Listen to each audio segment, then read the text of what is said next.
সেই দিন নিরন্তন খবরের কাগজের পাতা উল্টাতে উল্টাতে একটু ঝিমিয়ে পড়েছি, কিন্তু অন্যমনস্কতা ভাঙল বাইরে কলিং বেলের শব্দ শুনে। দেখলাম চাকর পুটিরাম গামছা দিয়ে নিজের মুখ মুছতে মুছতে দরজার দিকে এগোচ্ছে। দাঁড়াও, আমি দেখছি বলে এগিয়ে গেলাম দরজার দিকে। দরজাটা খুলে দিতেই দেখতে পেলাম একজন বয়স 30-এর যুবক দাঁড়িয়ে রয়েছে দরজার সামনে। তার হাতে ধরা রয়েছে একটি কাগজ। বললাম, কাকে চাই? আচ্ছা, আপনার নাম কি সত্যান্বেষী অজিতেশ বক্সী? না না, অজিতেশ একটু কাজে বেরিয়েছে, এক্ষুনি এলো বলে। আপনি বসুন না ভেতরে। ছেলেটি ঘরের ভিতরে এলো, তারপর সামনের সোফাটায় বসে ইতস্ততভাবে এদিক ওদিক দেখতে থাকলো। আমি বুঝতে পারলাম না ছেলেটা কি মক্কেল নাকি অন্য কোনো কাজে অজিতেশের কাছে এসেছে। পুটিরামকে ডেকে চা করতে বললাম। ছেলেটা হয়তো একটু ইতস্তত বোধ করছে। পুটিরাম চা দেওয়ার মিনিট 15 পর অজিতেশ ফিরল। সে এসে ছেলেটির উদ্দেশ্যে জিজ্ঞেস করল, হ্যাঁ বলো, কিসের জন্য আসা? কিভাবে সাহায্য করতে পারি তোমায়? ছেলেটি নিজের ইতস্তত ভাবটা একটু কম করার চেষ্টা করে অজিতেশের দিকে তাকিয়ে বলল, নমস্কার অজিতেশবাবু। কথাটা যে কিভাবে শুরু করব সেটাই বুঝতে পারছি না, তবে বলতে যখন হবে তখন দেরি করে লাভ নেই। আমার নাম সঞ্জীব তালুকদার, আমার বাবার নাম রাজীব তালুকদার। বাবার এখন বয়স হয়েছে, তিনি অত্যন্ত অসুস্থ, কিন্তু এই অসুস্থতার মধ্যেও তিনি আপনার সঙ্গে দেখা করতে চান। আপনার সাথে ওনার একটা অত্যন্ত গুরুত্বপূর্ণ ব্যাপারে কথা আছে, তাই আপনাকে আমাদের বাড়িতে নিয়ে যাওয়ার জন্য অনুরোধ করতে এসেছি। এই যে আমার বাবার লেখা আবেদনপত্র। ঠিক আছে সঞ্জীব, এই আবেদনপত্রটা পড়ার আর দরকার লাগবে না। তুমি তোমার বাড়ির ঠিকানা বলে যাও। আমার হাতে তেমন কোনো কাজ নেই এখন। কাল সকাল সকাল নাগাদ আমরা দুজন না হয় তোমার বাড়িতে গিয়ে হাজির হব, কেমন? কি বলে যে আপনাকে ধন্যবাদ দেব অজিতেশবাবু সেটাই বুঝতে পারছি না। আপনি কাল যখন ইচ্ছা হয় আসুন আমাদের বাড়িতে, আমি বাড়িতেই আছি।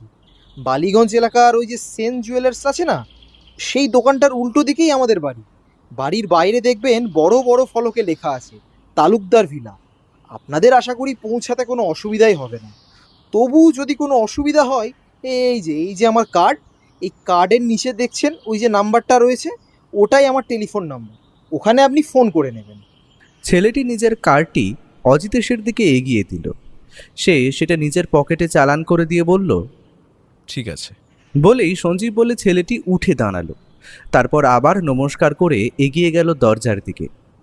আমি ছেলেটিকে দরজা অবধি এগিয়ে দিয়ে দরজাটি বন্ধ করে এসে দেখি অজিতেশ মনের সুখে একটা সিগারেট জ্বালিয়েছে। এই সবে থানা থেকে ফিরলাম। থানায় খোঁজ নিয়ে যা বুঝলাম, দাসবাবুরও মতে কলকাতা শহরে এখন না ক্রাইম রেট নাকি খুবই কম। সব বেশিরভাগ ওই ছিঁচকে চোর আর ছিনতাইবাজদের উৎপাত।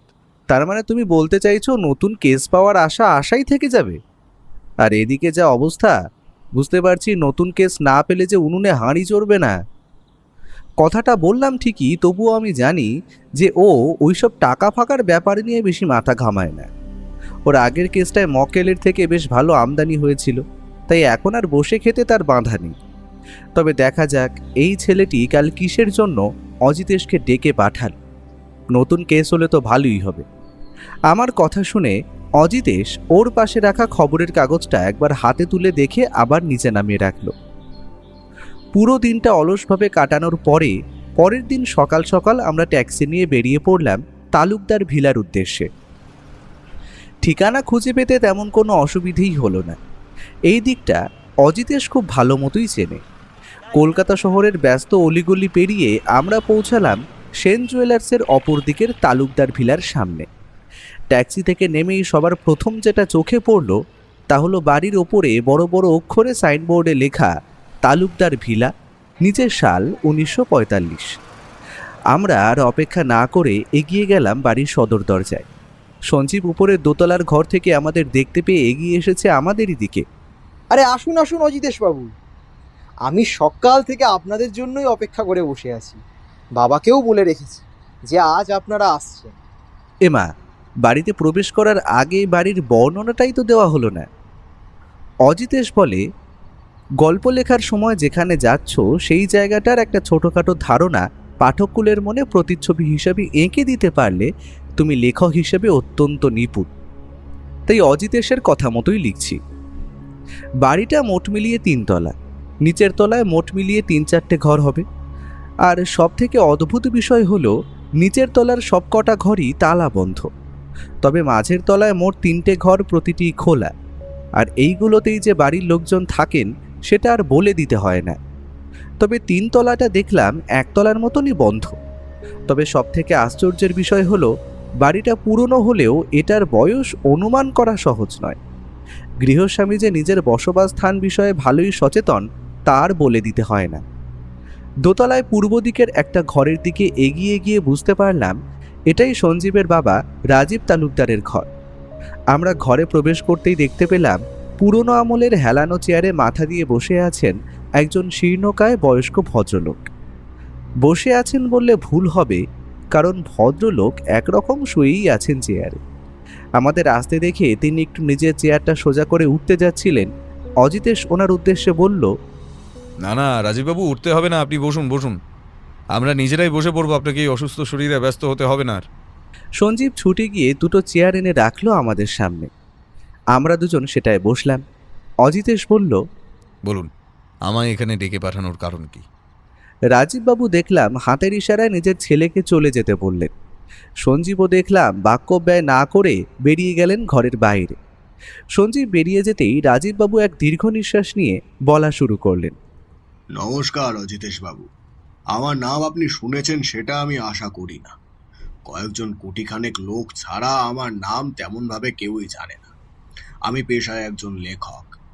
আমার লেখা অনেক বড় বড় উপন্যাসগুলি নিয়ে বাইরে অনেক ফিল্ম কোম্পানি কাজ করছে। তবে এটা আমার এক অহংকারও বলতে পারেন, কারণ কলকাতা শহরে বড় বড় পরিচালকদের সাথে আমার পরিচয় থাকলেও আমি কিন্তু কোনোদিনই এখানকার কোনো ফিল্মের জন্য নিজের লেখা দিইনি। আজ থেকে প্রায় 15 বছর আগের কথা। তখন আমি আমার জীবনে ঘটে যাওয়া সত্য ঘটনাগুলির উপর একটা গল্প লিখি। তখন আমার সেই সময় এক বন্ধু হয়েছিল, জানেন। মাঝে মাঝে হয় না, হঠাৎ করে এমন কিছু লোকজনদের সাথে আমাদের পরিচয় হয়, পরে সেটি বন্ধুত্বে রূপান্তরিত হয়, সেরকম কিছু। আর সেই সময় তার সাথে আমার বন্ধুত্বটা বেশ গভীরই হয়েছিল। লোকটার নাম ছিল চিরঞ্জিত সরকার। আর যে গল্পটির কথা আমি আপনাকে বলছি সেটি অত্যন্ত গুরুত্বপূর্ণ, কারণ সেই গল্পে আমার জীবনে ঘটে যাওয়া এমন কিছু সত্য ঘটনা ছিল যা হয়তো প্রকাশিত হলে বা বাইরে বেরোলে সেটি আমার পরিবারের জন্য এবং আমার জন্য ভীষণ অসম্মানের হবে। আর সেই চিরঞ্জিত লোকটি ওই গল্প সম্বন্ধে সমস্তটাই জানতো। অন্য কেউ হলে হয়তো আমি এই গল্পটির কথা উল্লেখ করতাম না। তবে অজিতেশ বাবু, আমি আপনাদের অনেক নাম শুনেছি আর প্রচন্ডভাবে আপনাদের উপর ভরসাও করি। তাই আমি আপনাকে আমার লেখা সেই গল্পটি পড়তে দেব। ব্যাপারটা এতটাই গোপনীয় যে আমি সেই গল্পটির কথা নিজের ছেলেকে অবধি বলতে পারিনি। আর যদি সেই গল্পটি কোনোভাবে কোনো উপায় প্রকাশিত হয়ে যায়, আমি আর আমার পরিবার শেষ হয়ে যাব অজিতেশ বাবু। ভদ্রলোক এবার থামলেন। তারপর নিজের পকেটে হাত ঢুকিয়ে বার করে আনলেন একটি চাবির গোছা। তারপর তার মধ্যে থেকে একটি বেছে আমার দিকে এগিয়ে দিয়ে বললেন, ওই যে পুরানো কাঠের দেরাজটা দেখছেন না, এই চাবি দিয়ে ওটা একটু খুলতে পারবেন? ওটার 1 নম্বর ড্রয়ারটা খুলে একটা কাগজের তোড়া পাবেন, আর তার পাশেই একটা ফাইল পাবেন। ওটা বার করে আনুন একটু দয়া করে। অবশ্যই অবশ্যই, কেন পারবো না বলে আমি চাবিটা নিয়ে দেরাজটায় লাগিয়ে ঘোরাতেই সেটা খুলে গেল। তারপর ভদ্রলোকের বলা 1 নম্বর ড্রয়ারটা খুলে সেখান দিয়ে বার করে আনলাম একটা হলদে রঙের ফাইল। আমি সেটি বার করে নিয়ে রাজীববাবুর হাতে দিয়ে তারপর আবার দেরাজটি যেমন ছিল সেই রকমই বন্ধ করে দিলাম। ভদ্রলোক ফাইলটি নিয়ে একবার এদিক ওদিক ঘুরিয়ে দেখে বললেন, অজিতেশ বাবু, এই যে এই ফাইলটা আপনি রাখুন। আর এই ফাইলটিতে আছে আমার লেখা সেই অদ্ভুত গল্পটি। অজিতেশ নিজের হাতে ফাইলটা নিয়ে উল্টে পাল্টে দেখে বলল, রাজীববাবু, এ তো দেখছি অনেক পৃষ্ঠা, বেশ বড় গল্প বলে মনে হচ্ছে। আচ্ছা, আপনাকে একটা অনুরোধ করব, আমি কি এই ফাইলটা আমার বাড়ি নিয়ে গিয়ে পড়ে দেখতে পারি? স্বচ্ছন্দে অজিতেশ বাবু। আর এটি আপনি চাইলে আপনার নিজের বাড়িতে বসেও পড়তে পারেন, তাতে আমি বেশি নিরাপদ মনে করব। তাহলে রাজীববাবু, আজ উঠি কেমন? আমি চেষ্টা করব 1-2 দিনের মধ্যেই পুরো গল্পটি পড়ে আপনাকে আমার মতামত দিয়ে যাওয়ার। অসংখ্য ধন্যবাদ অজিতেশ বাবু। আশা করি আপনি এই পুরো গল্পটি পড়লে অনেক কিছু জানতে পারবেন এবং অনেক কিছু বুঝতেও পারবেন। আর কেন আমি আপনাকে এই কেসটি দিচ্ছি সেটাও ধরতে পারবেন আশা করি। আমরা চেয়ার ঠেলে বেরিয়ে এলাম বাইরের দিকে। বাইরে বেরিয়ে ট্যাক্সি ধরার সময় একটা অদ্ভুত বিষয় লক্ষ্য করলাম। দোতলারই একটি ঘরের বারান্দার থেকে সন্দেহ ভরা দৃষ্টিতে তাকিয়ে আছেন একজন মহিলা। ট্যাক্সিতে উঠে আমি অজিতেশের উদ্দেশ্যে বললাম, আচ্ছা ব্যোমকেশ, তুমি কি বুঝতে পারছো এই কেসটার ব্যাপারে? এখন বোঝার মতো অবস্থায় পৌঁছয়নি ভাইয়া, তবে রাজীব বাবু যে আমাদের থেকে কোনো একটা বিষয় লুকিয়ে গেলেন সেটা আর বলে দিতে হয় না। তবে ভদ্রলোক বোধ করি গোপন বিষয়টি গোপনই রাখতে চান। তার জন্য আমায় এই ফাইলটি আগে পড়ে দেখতে হবে।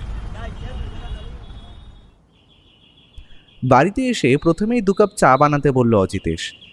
তারপর সেই মোটা কাগজের দিস্তাটা আমার হাতে দিয়ে অজিতেশ বলল, পড়ো ভাইয়া, ধীরে ধীরে পড়ো তো, আমি শুনি কেমন। এই ইচ্ছেটা যে আমারও হচ্ছিল সেটা আর বলি কি করে। চায়ের কাপে লম্বা একটা চুমুক দিয়ে পড়া শুরু করলাম। এত বড় লেখা পড়া অসম্ভব, তাই জন্য আমি খুব দরকারি যে পাতাগুলো মনে হবে সেটাই পড়ব। পৃষ্ঠা নাম্বার 22। এখানে রাজীব তালুকদার লিখেছেন, ঈশ্বর যে কিভাবে এই ধরনের মানুষকে সৃষ্টি করেছেন তা আমি জানি না। হয়তো এরা মানুষরূপী কোনো পশু, কারণ নিজের সবথেকে প্রিয়জন নিজের স্ত্রীকে হত্যা করে প্রিয়নাথ আজ তাকে খুন করে মাটির নিচে পুঁতে সমস্ত প্রমাণ লোপাট করিয়া দিল। প্রিয়নাথ নিজের স্ত্রীকে শেষ করে দিলেও জঙ্গলের মধ্যে ফেলে দিয়ে গেলেন তার ফুটফুটে ছোট পুত্র সন্তানটিকে। হয়তো ভেবেছিলেন শিয়াল কুকুরে টেনে খেয়ে নিয়ে যাবে, কিন্তু হায় ঈশ্বর, রাখে হরি মারে কে। আমি সেই ছোট্ট শিশুটিকে গ্রহণ করিলাম। তারপর ভদ্রলোক তার লেখা গল্পের 38 নম্বর পাতায় লিখেছেন, আমি নিজের 2 ছেলেকে নিয়ে বেশ ভালোই ছিলাম, কিন্তু হঠাৎ করেই এই প্রিয়নাথ লোকটি আবার আমার জীবনে চলে আসে। বোম্বেতে একটি ফিল্মের জন্য গল্প দিতে গিয়ে আমার তার সাথে সাক্ষাৎ হয়। ধীরে ধীরে সাক্ষাৎ অনেক গভীরও হতে থাকে, পরে তা বন্ধুত্বে রূপান্তরিত হয়। কিন্তু আমি কোনোদিনও তাকে এটা বুঝতে দিইনি যে আমি তার জীবনে ঘটে যাওয়া এমন একটি বড় সত্য জানি। জানলে কি আর সে আমাকে আস্ত রাখত? যে লোক নিজের স্ত্রী এবং পুত্র সন্তানকে শেষ করে দিতে পারে, তার মতো নিকৃষ্টতম জীব হয়তো পৃথিবীর আর কোথাও নেই। গল্পের আরও অনেক অংশ আমি অজিতেশের সামনে পড়েছিলাম বটে, কিন্তু আমার মনে হলো এই 22 নম্বর এবং 38 নম্বর পৃষ্ঠা দুটি সবথেকে গুরুত্বপূর্ণ। পড়া হয়ে যাওয়ার পরে অজিতেশ বলল, বুঝলে ভাইয়া, এইয়া রাজীব তালুকদার লোকটার সম্বন্ধে একটু তথ্য জানার দরকার আছে। তবে আমার বিশ্বাস এই তথ্যগুলো তোমার থেকে বেশি তাড়াতাড়ি কেউ জোগাড় করতে পারবে না, কারণ লোকটা ফিল্ম জগতের লোক আর তুমি তো লেখকে। তোমার তো চেনা জানা অনেকেই থাকবে যে নাকি হয়তো চেনে। সুতরাং লেখক হিসেবে আরেক লেখকের সুযোগ সন্ধান তোমার দ্বারাই সম্পূর্ণ হোক হে ভাইয়া। অজিতেশের বলা কথা মতো আমি লোকটির সম্বন্ধে বেশ খোঁজ খবর চালালাম। তবে শেষ অবধি যা উদ্ধার করতে পারলাম তা হলো এই যে রাজীব তালুকদার একজন প্রকৃত ধনী লেখক। পারিবারিক দিক দিয়ে বলতে গেলে তার আগেও পূর্বপুরুষদের মধ্যে লেখক মানুষ ছিলেন এবং তারা প্রত্যেকেই ফিল্মের জগতের সাথে যুক্ত। বোম্বে এবং অন্যান্য বহু জায়গায় তার লেখা ফিল্ম হিসেবে বেরিয়েছে এবং তার দরুন বেশ কিছু পয়সা কড়িও কামিয়েছেন তিনি। তেনার প্রথম জীবন জানতে গেলে জানা যায় প্রায় বছর 45 আগে তিনি বিয়ে করেছিলেন। তবে প্রায় 2 বছর পর কোনো কারণে তার স্ত্রী তাকে ছেড়ে চলে যান, কিন্তু এই ঘটনা উপযুক্ত কারণ জানা যায়নি। তারপরেই এখন তার ছোট ছেলে সঞ্জীব তালুকদার একজন সাধারণ পোস্ট অফিসে চাকুরিরত। লেখালেখি সেও করে থাকে বটে, তবে বাপের মতো অত বড় লেখক হিসেবে নাম পায়নি। সম্পূর্ণ ঘটনা খুলে বলার পরে সে বলল, বলো কি, তো অনেক বড় নাটক দেখছি। তার মানে এত সব ঘটনার মাধ্যমে জানা যায় যে সঞ্জীব তালুকদার আসলে ছিলেন প্রিয়নাথ বাবুর ছেলে। এই জন্যই হয়তো রাজীব তালুকদার ওনার ছেলের দিয়ে এই সমস্ত ঘটনা লুকিয়ে গেলেন। তবে এখন প্রশ্ন হচ্ছে, এই প্রিয়নাথ লোকটি কে? তার পদবী বা কি? সে এখন কোথায় থাকে? উত্তর তো এই সমস্ত আমাদের খুঁজে বার করতে হবে। অত চিন্তা করে লাভ নেই অমর। আজ বরং ঘুমিয়ে পড়ো। কাল সমস্ত প্রশ্নের উত্তর পাওয়া যাবে রাজীব তালুকদারের কাছ থেকে। পরের দিন সকালে ঘুম থেকে উঠেই আমরা দুজন বেরিয়ে পড়লাম তালুকদারের বাড়ির উদ্দেশ্যে। তবে অদ্ভুত ব্যাপার হলো, আজ তালুকদার ভিলাতে দেখা মূল্য আরও দুজন নতুন মানুষের। প্রথমজন এক বয়স 15 ছেলে, অপরজন বয়স 40-এর বেশি একজন ভদ্রলোক। আমাদের আসতে দেখেই এগিয়ে এসে নমস্কার জানিয়ে বললেন, নমস্কার। আপনি তো গোয়েন্দা আশা করি।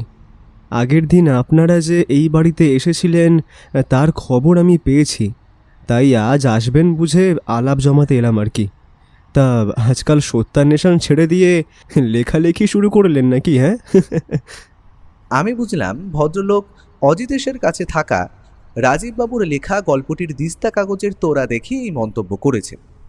আর ইনি যে রাজীব তালুকদারের সুযোগ্য বড় পুত্র অনিশ তালুকদার তার বলে দিতে হয় না।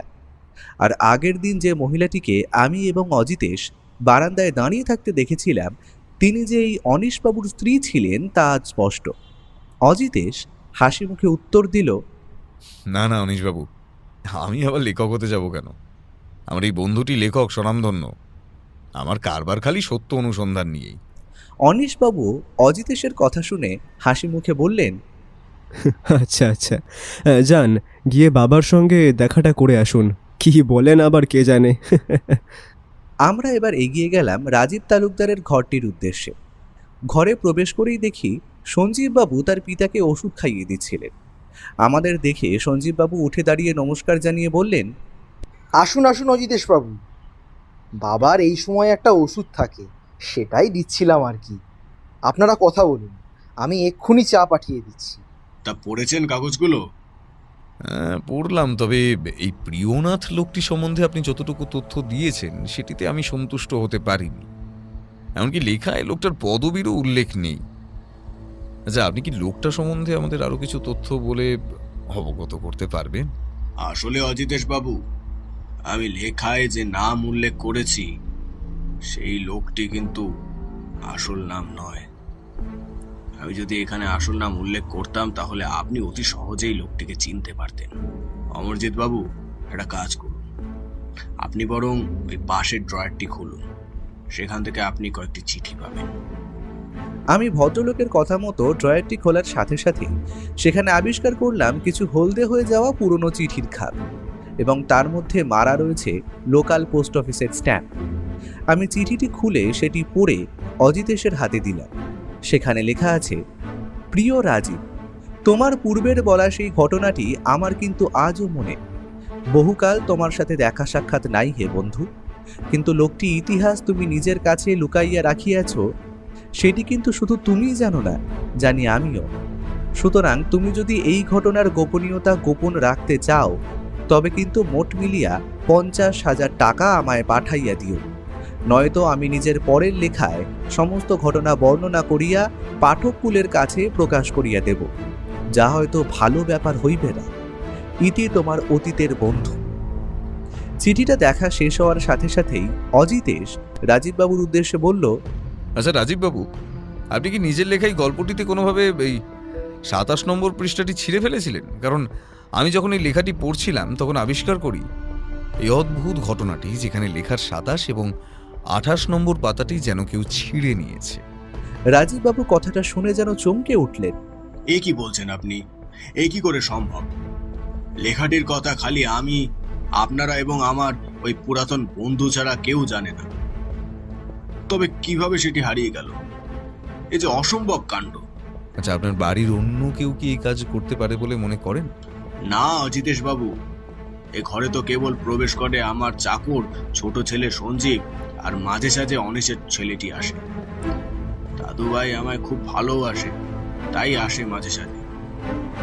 আমার তো মনে হয় না এদের মধ্যে কেউ এই কাজ করতে পারে, কারণ দেরাজের চাবি থাকতো সবসময় আমার কাছে। আপনারা ভালো করে দেখেছেন তো অজিতেশ বাবু? একবার না, বহুবার আমরা দেখেছি। লেখাটি ভালো করে উল্টে পাল্টে পড়া হয়েছে, কিন্তু কোনোবারই আমরা ওই 27-28 নম্বর পৃষ্ঠাটি খুঁজে পাইনি। ভদ্রলোক একটা দীর্ঘশ্বাস ফেললেন। অজিতেশ বলল, আচ্ছা রাজীববাবু, আপনি এটা বলতে পারেন যে ওই পৃষ্ঠায় আপনি কি লিখেছিলেন? সেটা কি আপনার মনে আছে? ওই লেখাটি আমার জীবনের শেষ লেখা, আর ওটারই গুরুত্ব আপনি ভালো মতনই জানেন অজিতেশ বাবু। সুতরাং ওই লেখাটির সমস্ত পৃষ্ঠাই আমার মুখস্থ আছে। সেইখানেই লেখা ছিল আমার ছোট ছেলে অর্থাৎ সঞ্জীবকে জঙ্গলের মধ্যে কুড়িয়ে পাওয়ার ঘটনাটি। তার মানে সেই স্থানটি যে অত্যন্ত গুরুত্বপূর্ণ রাজীববাবু, তাই তো? ভদ্রলোক নিজের মাথা নাড়িয়ে সম্মতি জানিয়ে দিলেন। আচ্ছা রাজীববাবু, আপনার ছোট ছেলে অর্থাৎ সঞ্জীববাবু হয়তো এই সবের কিছুই জানেন না আশা করি। আর বড় ছেলে? না, ছোট ছেলেকে কিছুই বলিনি কোনোদিন। তবে বড় ছেলে অনিশ সবটাই জানে। তবে সে কোনোদিন নিজের ভাইকে অন্য চোখে দেখেনি। এটা আমার ভাগ্যই বলতে পারেন। সুতরাং ওই দিক থেকে আপনি নিশ্চিন্ত হতে পারেন যে অনিশ কোনোদিন এই সত্য তার ভাইয়ের সামনে আনবে না। যে সত্য মানুষকে কষ্ট দেয় সেটা সামনে না আসাই ভালো। আমি বলি কি, আপনি একবার কিন্তু পুলিশকে সব ঘটনা খুলে বলতে পারতেন। একজন লোক আপনাকে ব্ল্যাকমেল করে এইভাবে টাকা চাইছে, তাকে ধরে সঠিক পথে আনা কিন্তু পুলিশের জন্য অত্যন্ত সহজ কাজ। আসলে অজিতেশ বাবু, আমার মন বলছে কিছু একটা খারাপ ঘটতে চলেছে। তার মধ্যে শুনছি বইয়ের একটা পৃষ্ঠা উধাও। আচ্ছা রাজীববাবু, আপনি যখন আপনার আসন্ন বিপদ বুঝতে পারছেন, তখন কেন এবার সবটা আমার কাছে খুলে ধরছেন না? আপনি কিন্তু আপনার সেই বন্ধুটির নাম এখনো অবধি আমাদের কাছে খুলে বলেননি। সে লোক কি কলকাতায় থাকেন? আপনি কি চিঠির প্রেরক এবং আমার বন্ধুর কথা বলেছেন তো? আর লুকিয়ে লাভ কি হবে? এই যে চিঠির প্রেরক, তার নাম নিধিরাম বারিক। এককালে আমার খুব ভালো বন্ধু ছিল বটে, তবে এখন 10 বছর তার সাথে কোনো যোগাযোগ নেই আমার। এবং সে বহাল তবিয়েতে এই কলকাতা শহরেই থাকে। আমি আপনাকে তার ঠিকানা দিচ্ছি, আপনি গিয়ে কথা বলে আসতে পারেন।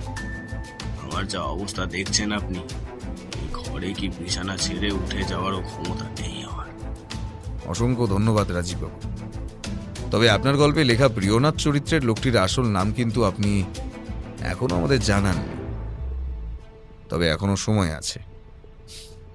আচ্ছা, আজ তবে উঠি কেমন? আমি আর অমর এক্ষুনি একবার নিধিরাম বাবুর বাড়ির দিকে যাব। ভদ্রলোকের কাছ থেকে নিধিরামবাবুর বাড়ির ঠিকানা পাওয়া গেল বটে, তবে সেটা কলকাতা শহরের এমন জায়গায় অবস্থিত যে প্রায় 2 বার বড়সড় ট্যাক্সি ভাড়া করে পকেট দিয়ে খসবে, সেটা ভেবে মনটা একটু খারাপ হয়ে গেল। অবশেষে আমরা গিয়ে পৌঁছালাম নিধিরামবাবুর বাড়ির সামনে।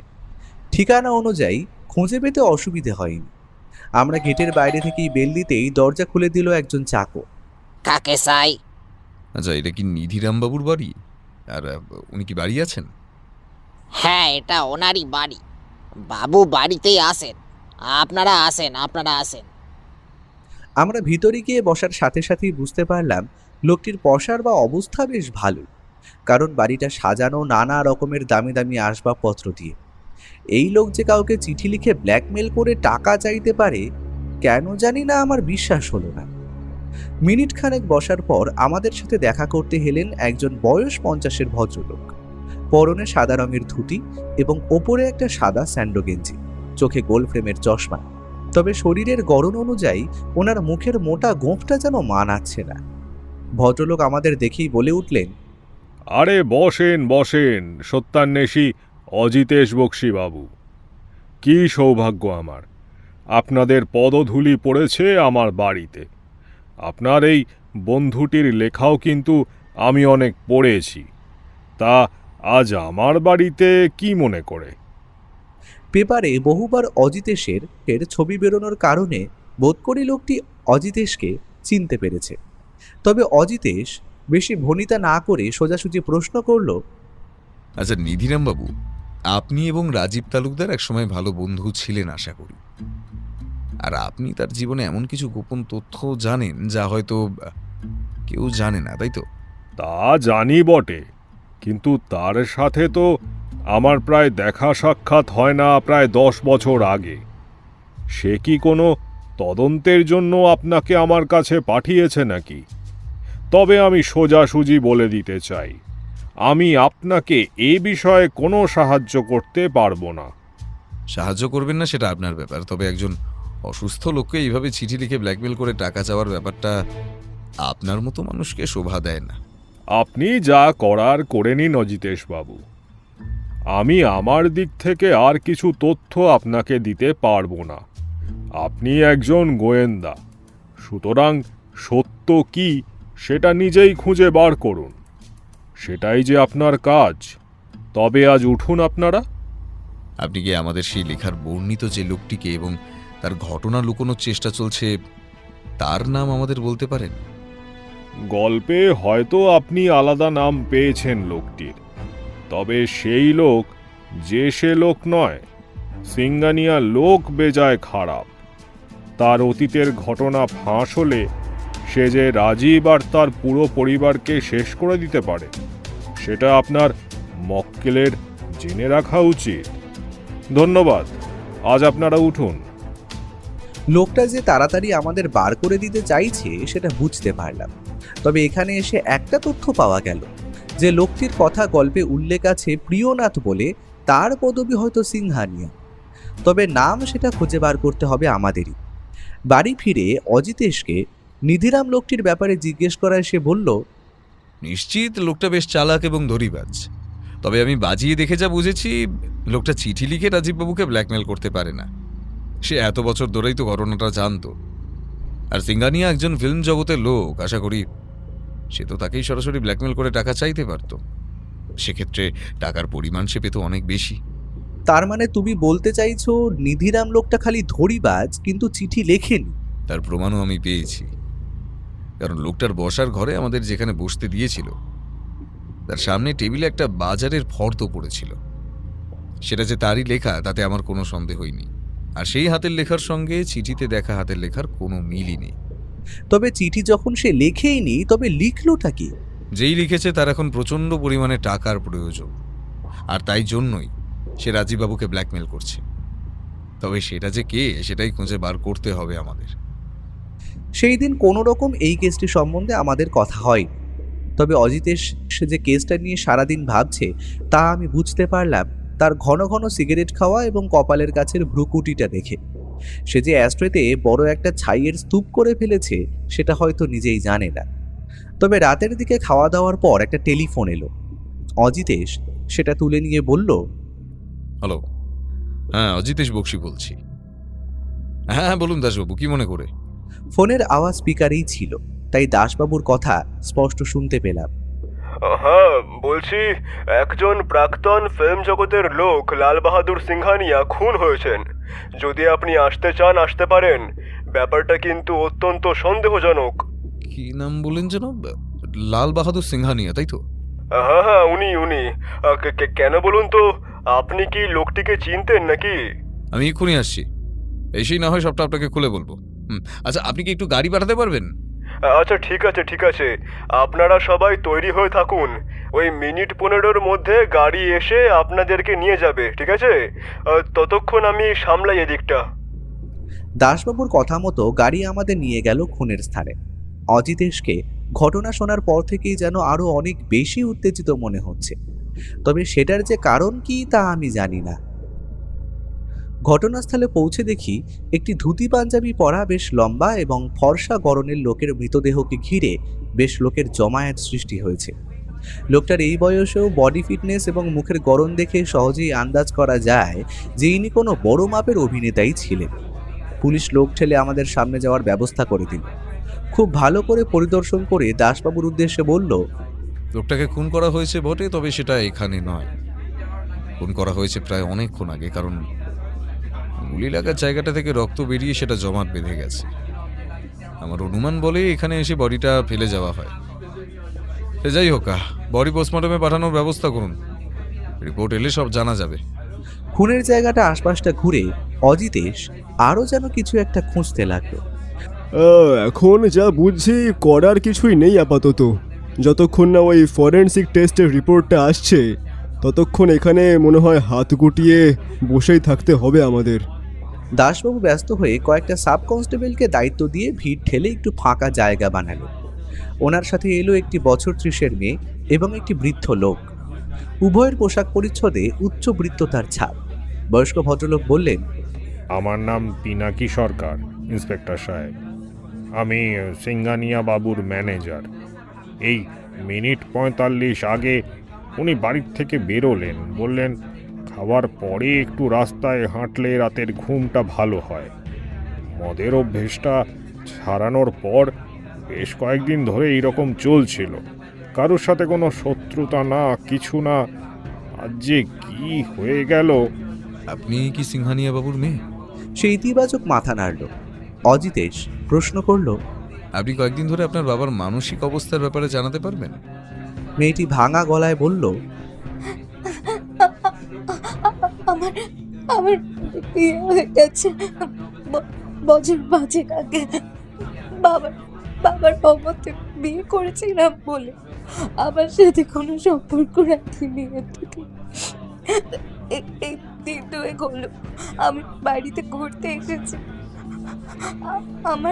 আমার থেকে পিনাকি কাকাই বেশি ভালো বলতে পারবে। ঠিক আছে দাসবাবু, চলুন, বাড়িতে ওনার ঘরটা একটু দেখতে হবে। দাসবাবুর জিপে যখন আমরা সবাই উঠলাম, তখনই লাল বাহাদুর সিংহানিয়ার বডি নিয়ে আর একটা গাড়ি পোস্টমর্টমের জন্য বেরিয়ে গেল। লোকটার বাড়ি দেখলেই বোঝা যায় সৎপথে টাকা রোজগার করে বানানো অট্টালিকা এটা নয়। রাজীববাবুর গল্প অনুযায়ী খুব একটা ভালো লোক উনি ছিলেন না, সেটা মেনে নেওয়াই যায়। বাড়ির ভেতরের দেওয়ালে সর্বত্র বড় বড় ফিল্ম জগতের তারকাদের সঙ্গে কাটানো মুহূর্তের ছবি বাঁধিয়ে ঝোলানো আছে। এই তারকাদের অনেককেই আমি চিনি। ম্যানেজার পিনাকি বাবু আমাদের নিচের তলার একটি বড় হল ঘরে নিয়ে গেলে। এইটিকে স্টুডিও বললে ভুল হবে না। ঘরের এক কোণে প্রজেক্টরের মাধ্যমে ছবি উপভোগ করার ব্যবস্থা আছে। তার সামনে লম্বা তক্তপোষের সামনে সাজা আছে একটি কোমর সমান উঁচু পেতলের হুকোদানি। পিনাকি বাবু বললেন, ওখানে বসেই দিনের বেশিরভাগ সময় কাটাতেন সিংহানিয়া বাবু। তাছাড়া আর অন্য কোনো ঘরে না যেতেন, না কারোর খবর নিতেন। অজিতেশ সেদিকে এগিয়ে গেল। সামনে রাখা একটি কাঠের বাক্সের দিকে অঙ্গুলি নির্দেশ করে বলল, ওটি কি? ওটার মধ্যে সমস্ত পুরনো কালেকশনের রিল আছে। এগুলো দেখেই তো দিন কাটাতেন। অজিতেশ বাক্সটি খুলে কয়েকটা রিলের খাপ চোখের সামনে তুলে দেখল। আমি একটু এগিয়ে গেলাম। দেখলাম তাতে ছবির নাম ও প্রধান কয়েকটি তারকার নাম লেখা আছে।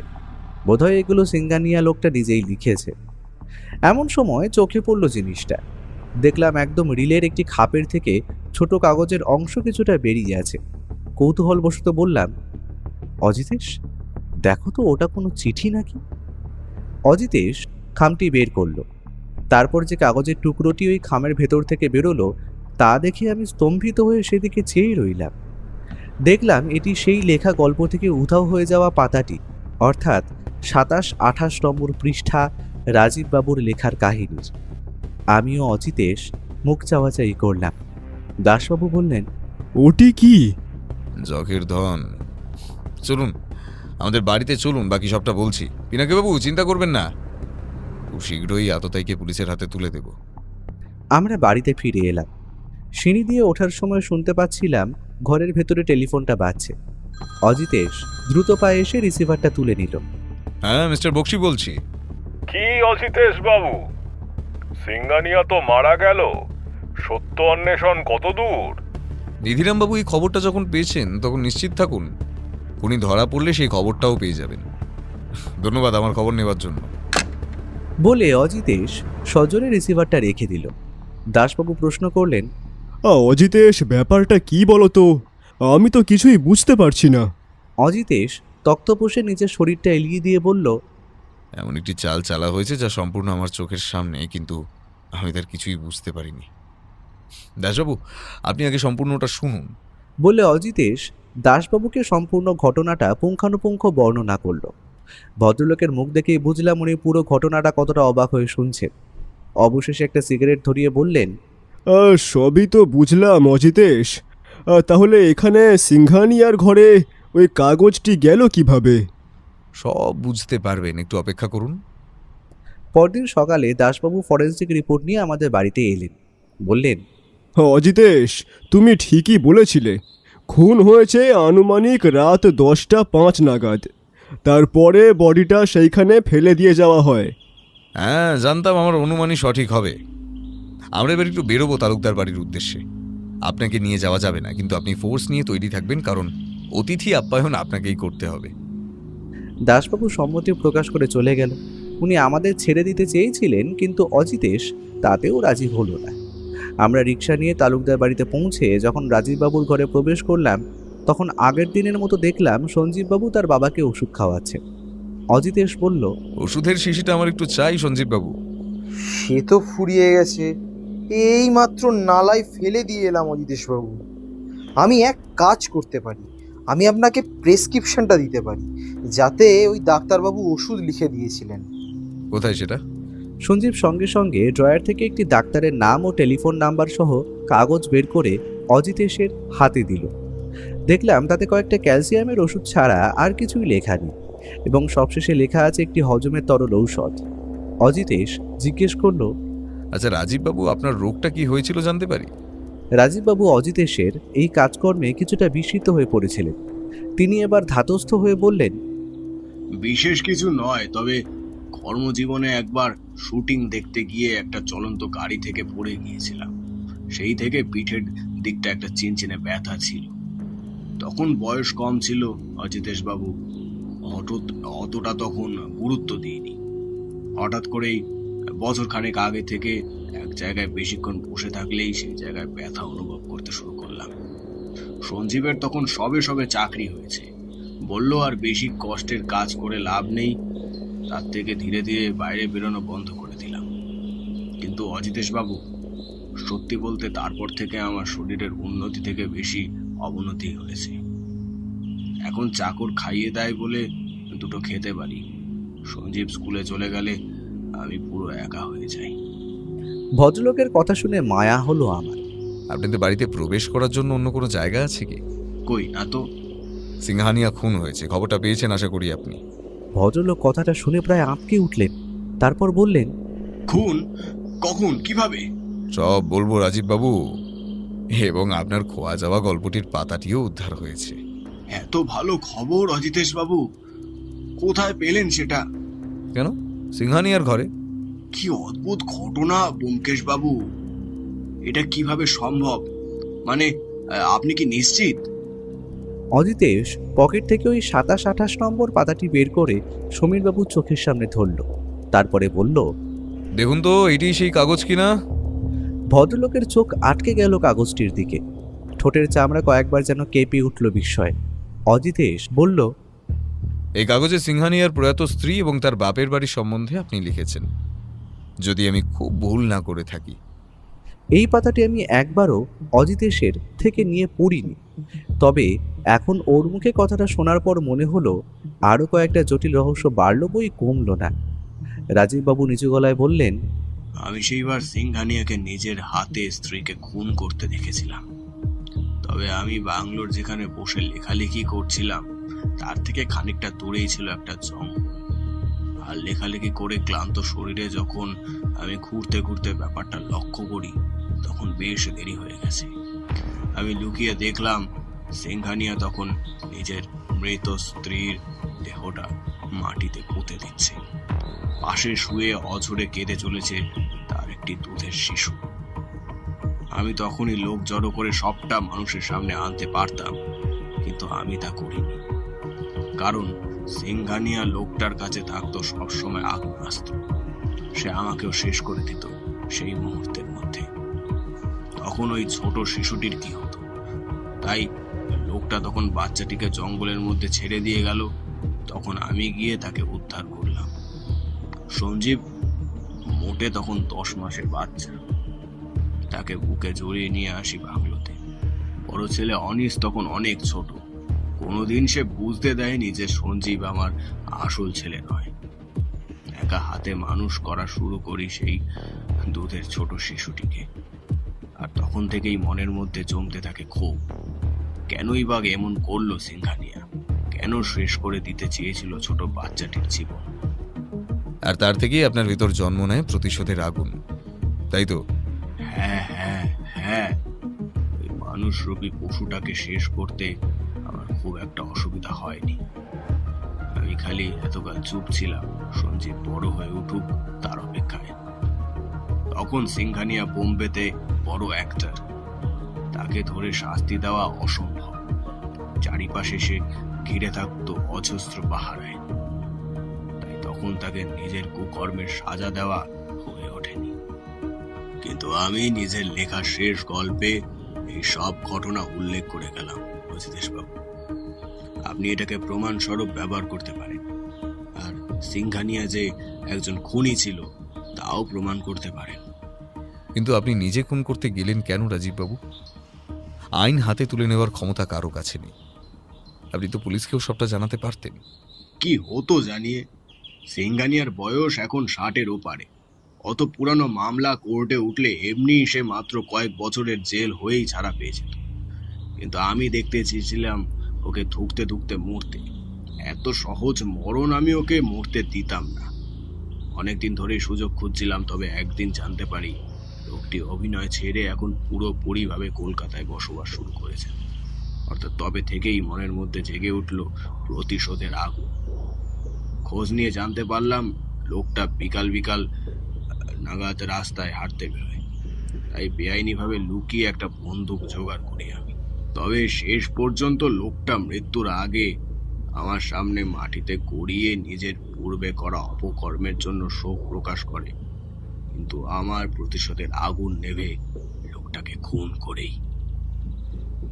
অজিতেশ এবার গম্ভীর মুখে বলল, আর আপনার ছেলে? ও যখন কিছুই জানে না, ওকে জানাবার দরকার নেই। আমি একদম সুস্থ এবং এই বয়সে সহজে হাঁটাচলা করতে পারি অজিতেশ বাবু। কথাটা শেষ হওয়ার সাথে সাথেই চোখে জল নিয়ে ঘরে প্রবেশ করল সঞ্জীব বাবু। বাবা, তুমি আমার জন্য এত কিছু করলে, এতটা ভালোবাসো তুমি আমাকে বাবা। নিজের ছেলে না হওয়ার পরও সেই ছোটবেলা থেকে আমাকে কোলে পিঠে করে মানুষ করেছো তুমি আমায়। একটা দিনও বুঝতে দাওনি যে আমি তোমার নিজের ছেলে নই।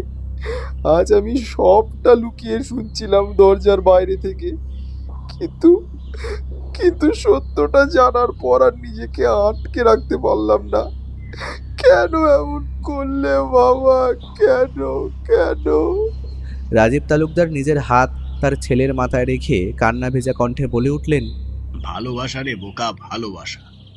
আমার সোনার মানিক চাঁদ, যাকে লোকটা শেষ করে দিতে চেয়েছিল তাকে ছেড়ে দিই কেমন করে? আমার আজও মনে পড়ে সেই দিনটার কথা, যবে জঙ্গলের মধ্যে প্রথমবারের মতন আমি তোকে কুড়িয়ে পেয়েছিলাম। পারিনি ফেলে চলে আসতেছে তোকে। আমি দেখলাম রাজীববাবুর চোখের কোণ বেয়ে তখন নেমে আসছে অজস্র অশ্রুধারা। আমি আর অজিতেশ কিভাবে যে নিজের চোখের জল ধরে রয়েছি তা বলতে পারবো না। হয়তো এই ভাবের কোনো নাম হয় না, এটাকেই হয়তো বলে নিখুঁত ভালোবাসা। অজিতেশ বাবু, আপনি আমায় গ্রেফতার করুন, আমি আসল খুনি। সিংঘানিয়া লোকটাকে আমি খুন করি আর সবটা সাজাই নিজের মাথা দিয়ে।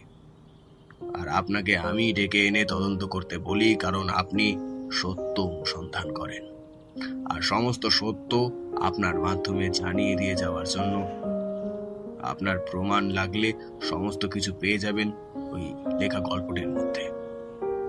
সেই দিন যে মনের মধ্যে কি ভার নিয়ে আমরা তালুকদার বাড়ি থেকে বেরিয়ে এসেছিলাম তার অন্ত নেই। অনেক কেস আমরা দেখেছি, কিন্তু এটার মতো অদ্ভুত কেস কোথাও দেখিনি। হয়তো এটাকেই বলে নিখুঁত ভালোবাসা।